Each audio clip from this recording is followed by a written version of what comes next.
So we have a major issue, and I want to provide you with a massive warning. First off, if you are comfortable and okay with paying higher taxes, then you probably don't need to watch this video. Because this video is going to pretty much tell you why we're going to pay higher taxes. But listen to this. The Biden administration wants us to go out and provide billions and billions of dollars to other countries and to other foreign policies. It's not going to provide us with really a lot of stuff here in the United States. And the Biden administration says that this is something that we have to do. It's our moral responsibility. Well, here's what's going on. Republicans say that now is the time to cut spending. Not necessarily cut spending on essential programs, but cut the unnecessary wasteful spending that we are sending money to other countries. And I'm going to get to this in just a second. I'm going to show you what I'm talking about. But you need to understand that higher taxes are upon us. Now, all I ask before I get into the facts of what's going on is if you can spend just 2 seconds, go ahead, hit that like button if you enjoy today's update. But the main thing about this is we are being tricked. We are being tricked by not only the Biden administration and President Biden himself and other lawmakers, but we're also being tricked by the United States Treasury. Because just today, the United States Treasury, specifically Secretary Janet Yellen, she came out and said that Bidenomics is working.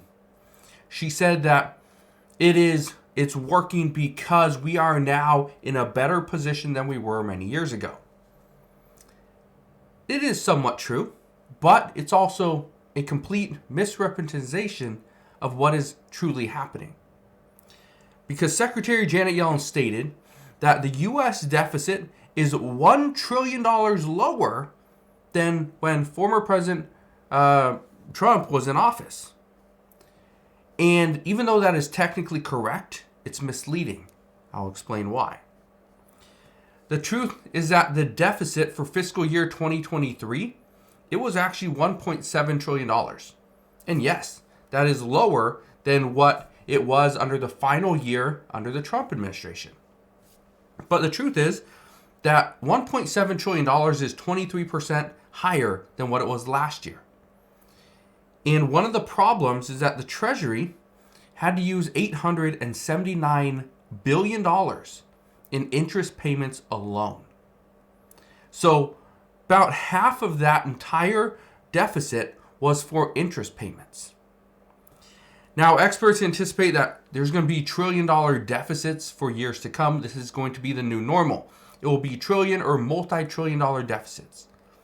Now, the only reason why the thing that Secretary Janet Yellen stated was technically correct is because she said that the deficit has decreased under President Biden.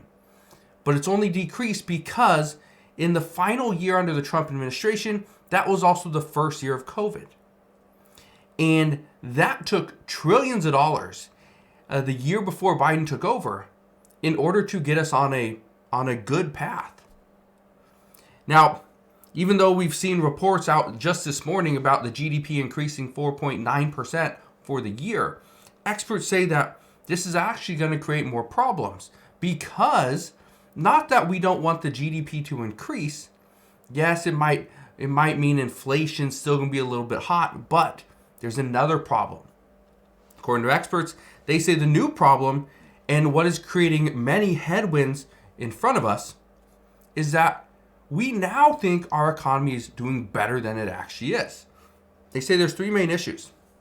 1, we may potentially have a government shutdown or a partial shutdown come the middle of November, actually on November 18th, if we don't see lawmakers come together and pass a government funding bill. They're actually working on that as we speak. Another issue is the fact that Treasury yields are surging, and this is not something that we can withstand. And then interest rates. We've heard from the Federal Reserve, and they say that there's a good chance we are going to see higher interest rates for longer. This is obviously going to create more trouble. But here's where things are starting to take a turn. The Biden administration, in just 1 week, they have proposed spending an additional $106 billion, and the majority of that's going to go to Ukraine. The $106 billion is going to go to, and I'll break it down in just a second, it's going to go to mostly Ukraine. But then on top of that, they want to spend an additional $56 billion. And I want to explain what is in that as well, because again, these are things that are in addition to the government funding bill.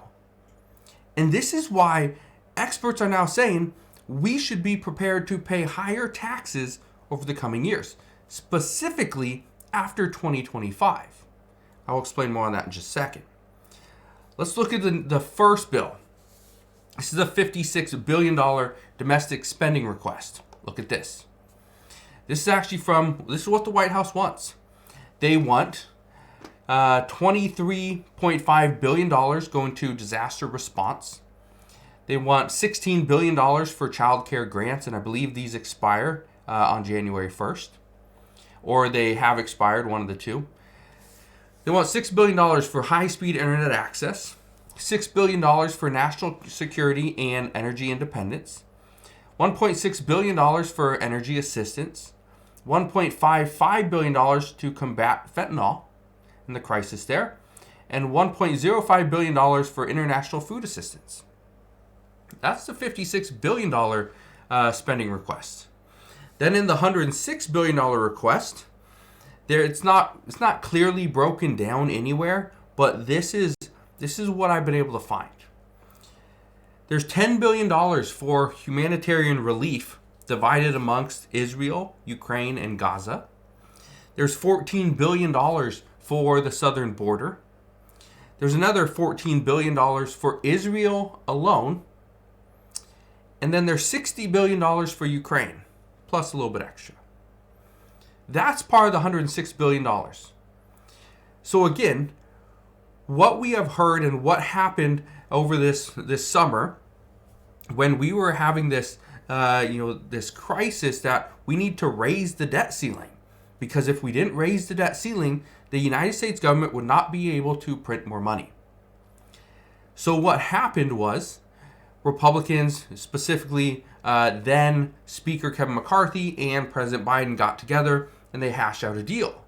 And they said that they would agree that they would spend up to $1.59 trillion in government funding for fiscal year 2024.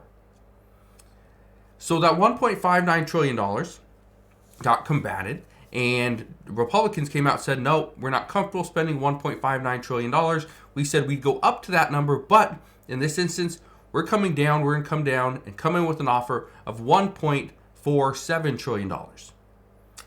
And so about $120 billion less. Now, President Biden has a $106 billion package and a $56 billion package. So $162 billion in additional funding on top of whatever the government funding bill is going to have in it. Well, you're probably wondering, well, how do we pay for that? Well, according to reports, the way that Democrats plan on paying for this is actually pretty simple. They're going to pay for this with future cuts. And you're probably thinking, well, are we going to cut spending? Are we going to cut Social Security? Are we going to cut the SNAP benefit program? Are we going to cut military spending? Right? The defense budget? No, we're not going to do any of that. According to reports out this morning, the Democrats plan to pay for all this additional spending by letting the Tax Cut and Job Act provision expire in 2025. According to reports, that will bring in roughly $3 trillion in additional taxes from all Americans. So if you are thinking, well, it's not a big deal if we send $60 billion to Ukraine. It's not a big deal if we spend $6 billion in high-speed internet access. All these little things add up. So my warning to you is be prepared, because what we're hearing is we hear one side of the story.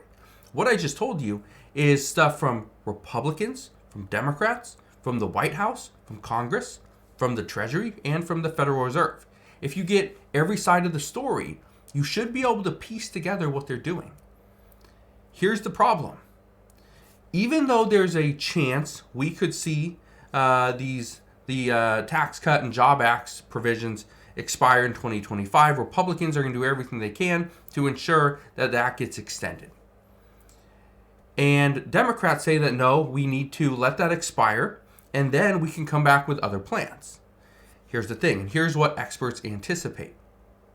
Experts anticipate what will happen is we are going to see Democrats oppose the Tax Cut and Job Act provision extension, but Democrats will come out and they will play nice with Republicans. They will ensure that, yes, we will do something to ensure that part of this is going to be extended. It's not going to expire. But in exchange, they want to do X, Y, and Z. Potentially send more money to Ukraine. Potentially, give in to certain, local agendas here as well. And then potentially give something to the American people.